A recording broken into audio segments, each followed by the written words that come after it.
Associate Film Curator here at the Berkeley Art Museum and Pacific Film Archive.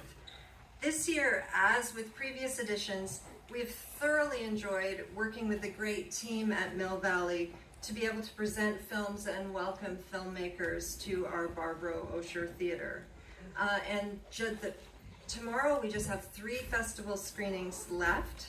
Documentary filmmaker Michael Primo will be here with Homegrown, and the director of Queens, Claudia Renicki Candeloro, will be here with Switzerland's official candidate for the Academy Awards.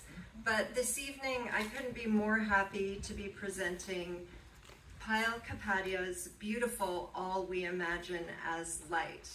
And I would like to thank the Alliance Française de San Francisco for their support of the screening. Before I forget, I have to say All We Imagine as Light is eligible for the Mill Valley Audience Awards, and you can vote electronically by scanning the QR code on your ticket or by visiting mvff.com/vote. And we are super honored that Payal Kapadia is able to join us for the screening tonight.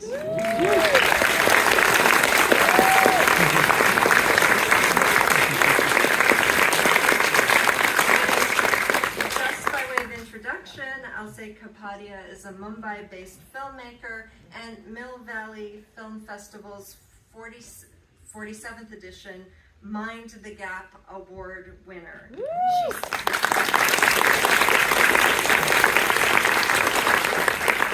She studied direction at the Film and Television Institute of India, and her short films Afternoon Clouds from 2017 and What Is the Summer Saying 2018 premiered respectively at the Cine Foundation and at the Berlinale. Her first feature, A Night of Not Knowing, premiered at the Cannes Film Festival 2021 Directors Fortnight, where it won the Golden Eye Award. And some of you may have seen it when it screened here as part of the Documentary Voices series, wonderfully curated by Kathy Garretts and Natalia Brizuela in 2023.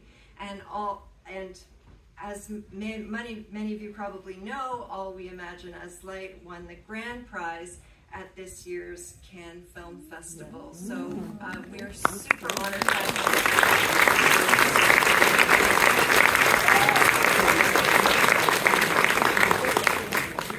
honored to have the award-winning Payal Kapadia here with us tonight. Please join me in welcoming her.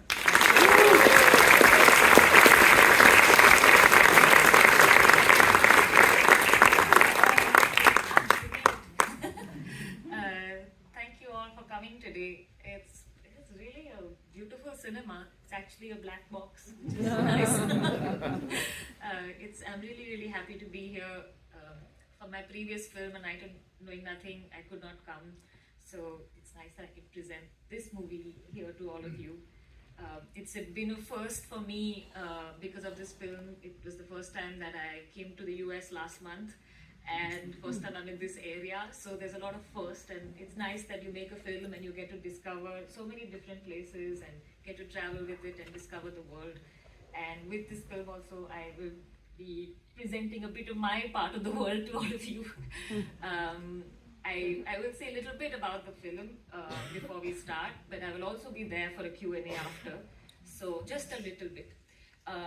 The film is based in the city of Mumbai. It's the city I'm from.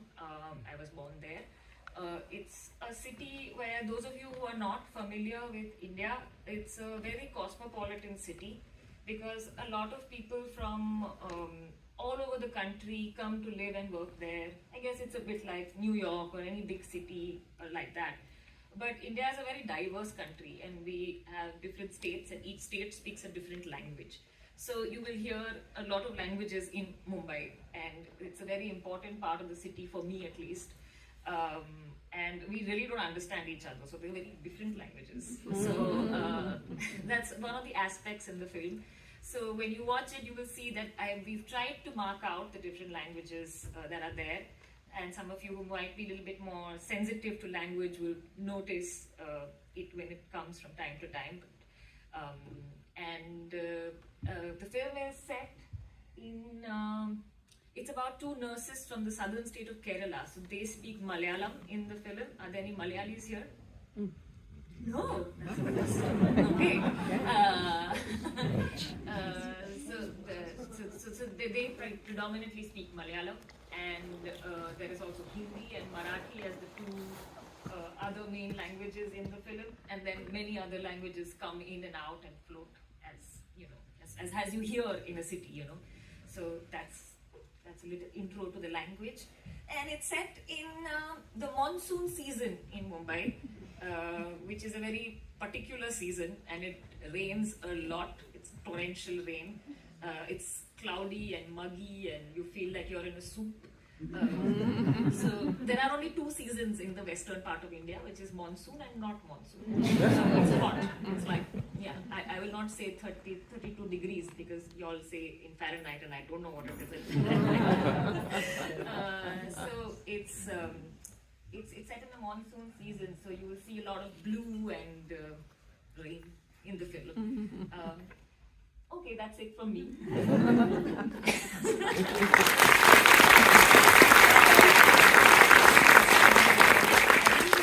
Enjoy this movie, and it's going to release in the Bay Area, a term I recently learned, on the 22nd of November. So if you like it, tell your friends.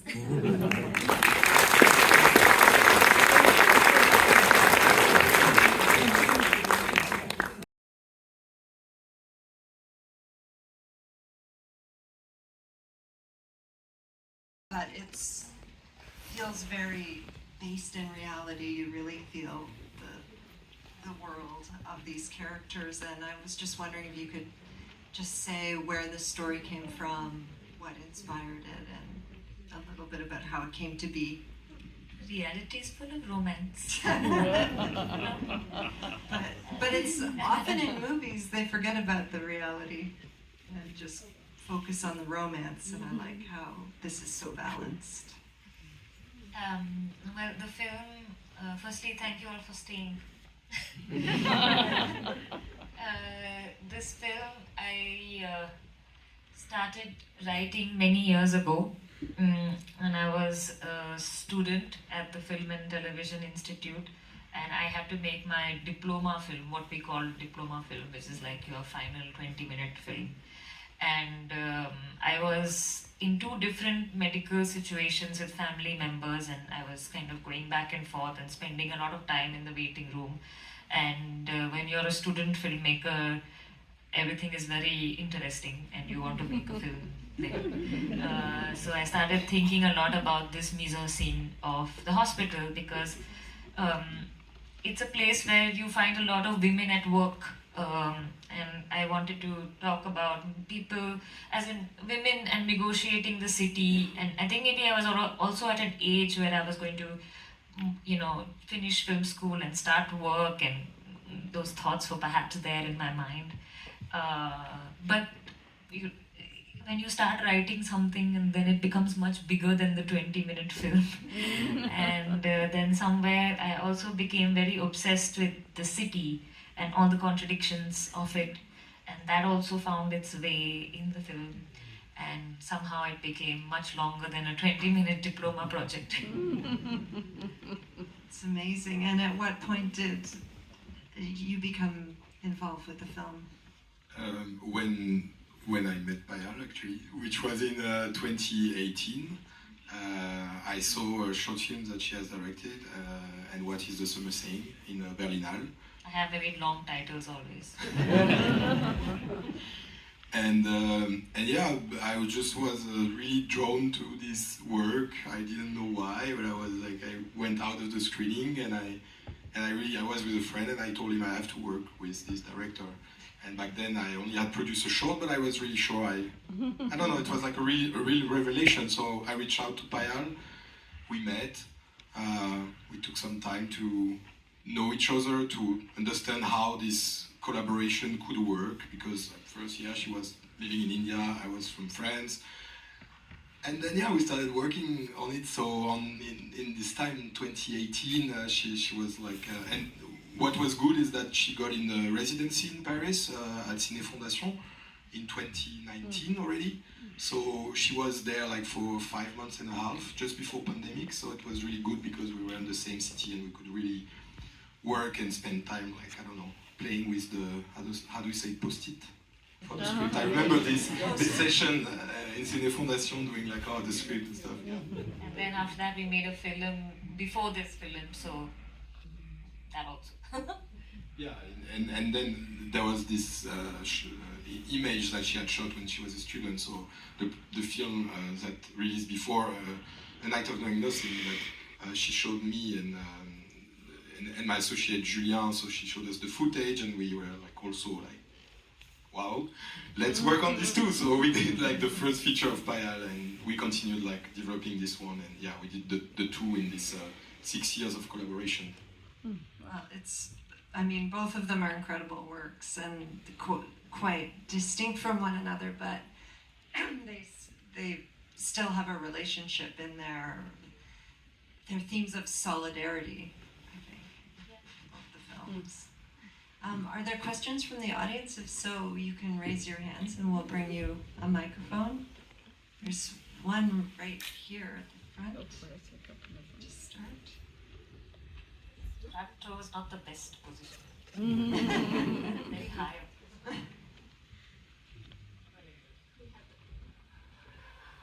Hi, I really loved the movie. I'm so glad the screening was here because I was very excited to watch it. My friend watched the screening in Trivandrum.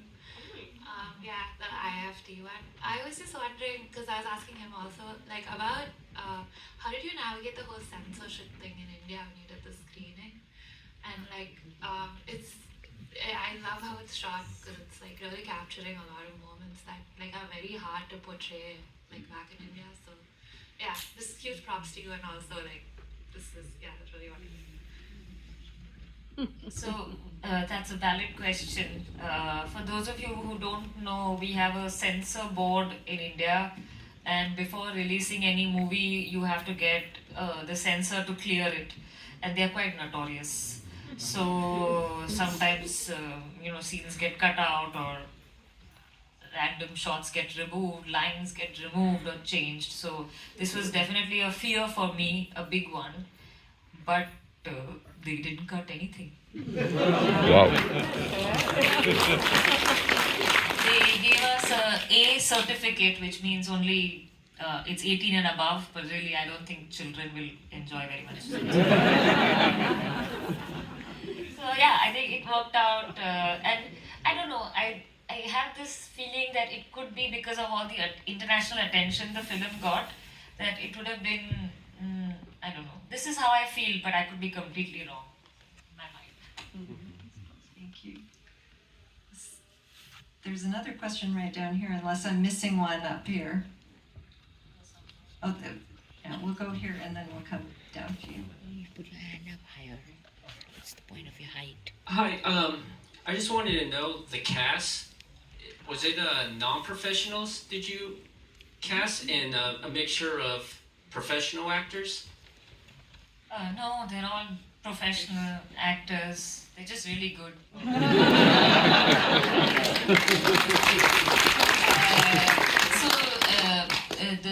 The Kani and Divya, who play Prabha and Anu, they are quite well known in the Malayalam film industry. They do quite a lot of more independent movies. And Chaya Kadam, who plays Parvati, she's super famous. She's like a veteran actress. She's amazing. I got really lucky. And how did you get lucky? Like, what? Can you talk a little bit about the casting and how? Because they really are wonderful. They're actually really great artists, and I reached out with my script to them, and I kind of told them what the story was, and I think they were attracted to the text.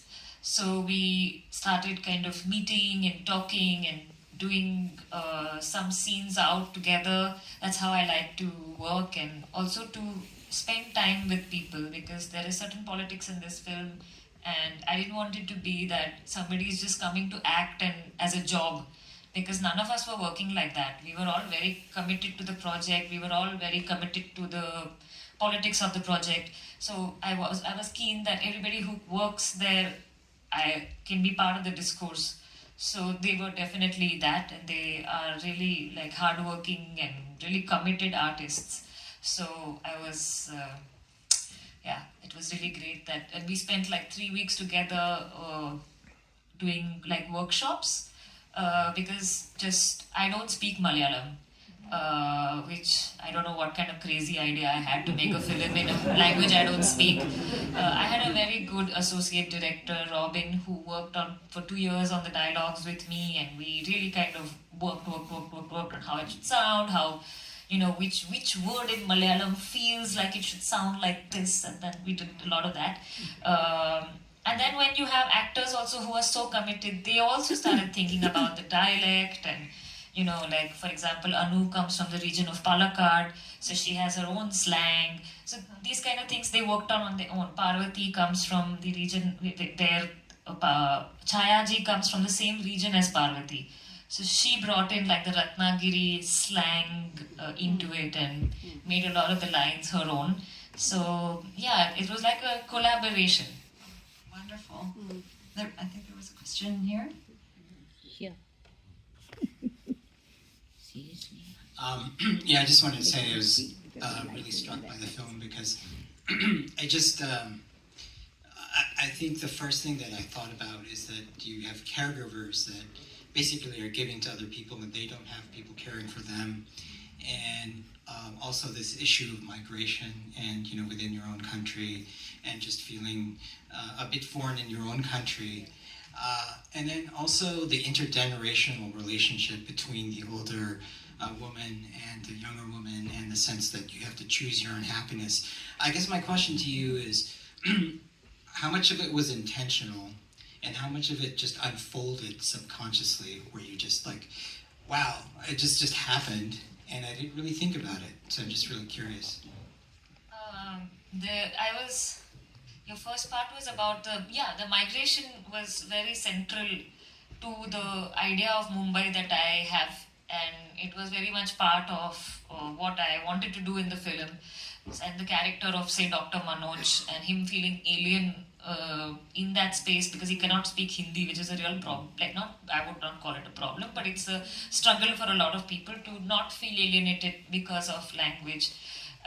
So I was interested to have all these layers in the film. It was something that I've been doing in all my films. Even the previous one was Bangla and Hindi, because the character falls in love with a guy who speaks Hindi, so she has to speak Hindi, but in the middle she dumps him, so then she starts speaking in Bangla. That was my question. Spoilers. But language, like for me, is a very important thing because I feel like I don't really belong to anything. So I take a little bit from everyone.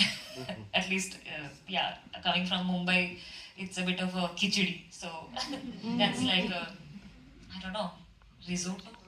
Porridge. Yeah, so, and of course the question of migration was very, very important in terms of the physical migration of somebody like Parvati, whose husband worked in the cotton mills, which is referred to. And just to give you a brief history of Mumbai, the biggest industry used to be the cotton mills until the 80s. And there was a huge mill strike that went on for 2 years. And instead of the workers' demands being met, the mills were shut down because the mill owners realized that the real estate would give them more money. So it was a huge scam, basically. And a lot of people who worked in these mills came from the region of Ratnagiri, so which is where Parvati goes back to. And there is a long connection of people going from Ratnagiri to like build Bombay city as we know it, as in to be the main workforce of the city. And there is actually a train that goes from like the center of Ratnagiri to Dadar, which is the center of, central Bombay. So I wanted to kind of have this connection for whoever knows Mumbai maybe will find this connection, but it's there in the film somehow. And the intergenerational relationship. That too, I think, that was also, it's intergenerational and inter-language and inter-class, caste, all these things I was wanting to address, because I think one of the biggest problems in our country is so many identities that come in the middle of solidarity and ideas in feminism, that you cannot be feminist unless you don't think about all these other things as well. So that was something that I felt that why could they not be friends? And also, I can add, because we shot in 2 parts the film, this is also that something that you saw happening in the first part of the shooting in Mumbai between the actresses. So you also because you were asking if it's something that unfolded, but it's also something that Payal embraced, seeing how the actresses also were getting along together. So then you wrote No, it was.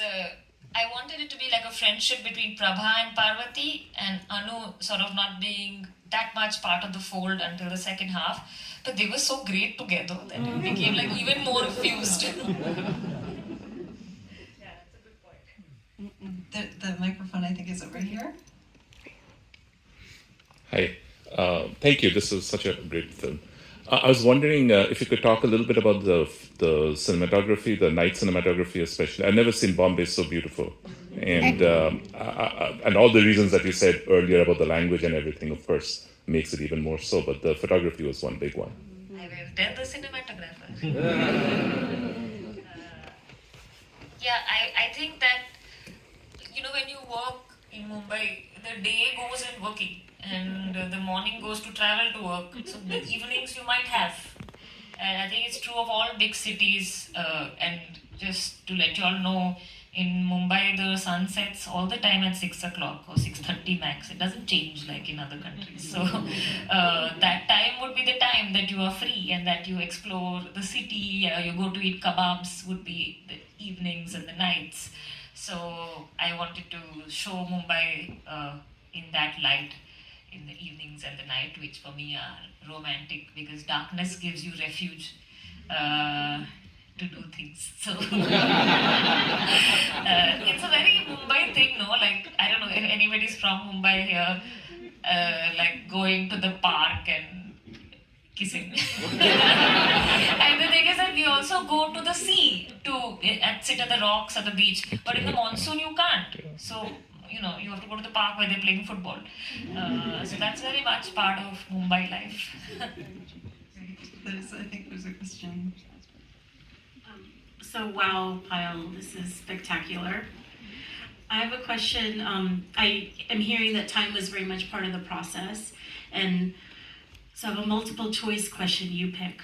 So, as a director, I'm curious what you feel, how you feel you grew in this film, or now that the film is done and you can take it in, if there's something that really delights you or gives you that feeling of santosha. All good questions. For me, when I started writing the film, I was closer to Anu's age.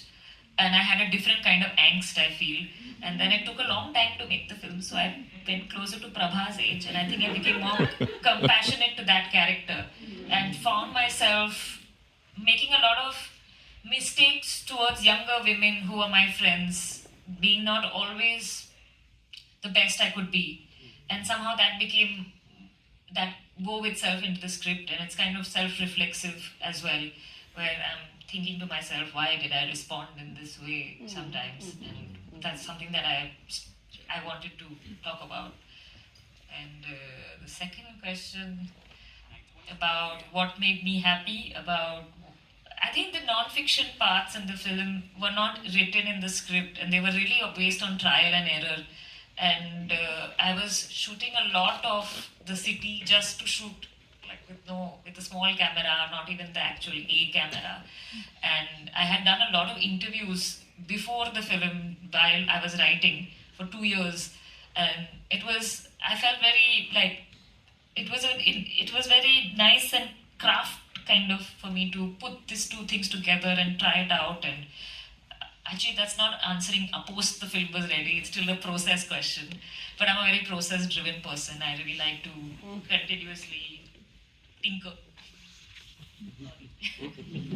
I mean, it is really wonderful how you bring in that sort of chorus of citizens that aren't characters, but they are sort of the voice of the diversity of the city. I like to think of it like a city symphony of which we are plucking out one note of this story, and then the curtain is opening and inviting us into the fiction of this life. Because I don't know if some of you might have missed it, but in the opening non-fiction, you also see Anu sleeping on one of the train seats.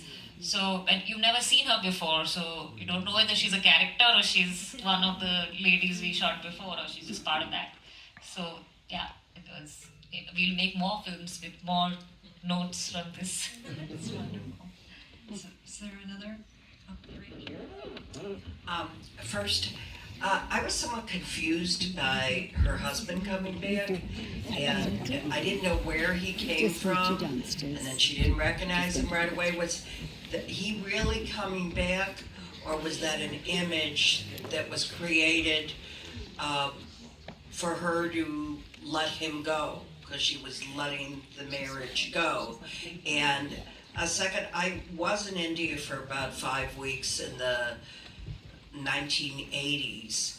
Are still all marriages arranged? I know when I was there, the marriages were being also arranged in the United States from the parents that were still in India.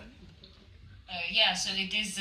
It's a dream. It's a fantasy. It's a fable. It's absolutely like a projected idea in her head.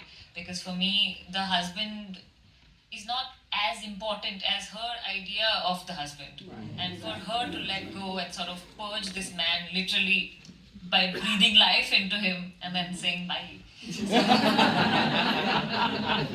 I like to have a bit of fun with form and Indian storytelling, especially from the western region from where I come. A lot of women's tales have fable qualities to them because you can't always express desire or the lack of, you're just not allowed to. So fable form, folktale form becomes like a form, like the husband will become a dog or a tree, and then she's like, oh, this kind of thing will happen. It's really part of fairy tale, folk tale stories. So I was thinking like how I can make a contemporary folk story with a rice cooker and a ghostly husband, and you actually kind of get a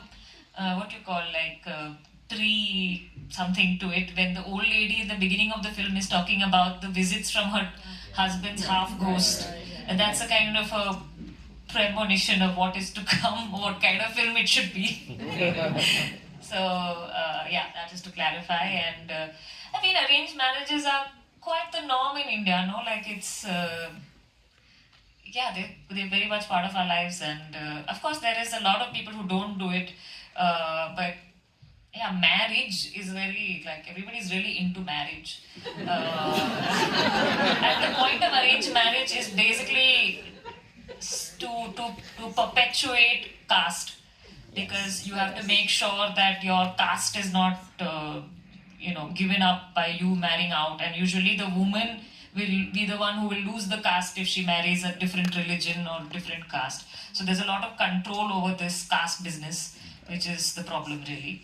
And yeah, that's why there is arranged marriage. And for me, it's a way to also control and infantilize women, that they are not allowed to make any choices of their own. Mm-hmm. But did you see Anu as breaking that her and her boyfriend were going to... Did you see Anu as breaking that her and her boyfriend would stay together? They were both saying they were scared, or was... Yeah, I hope. That's the hope. And the fact that her friends are now supportive of her gives me some strength also that, she's not alone.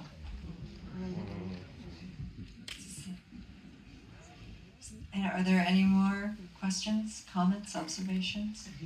Then I'll just thank you again for this incredible film, and thank you all.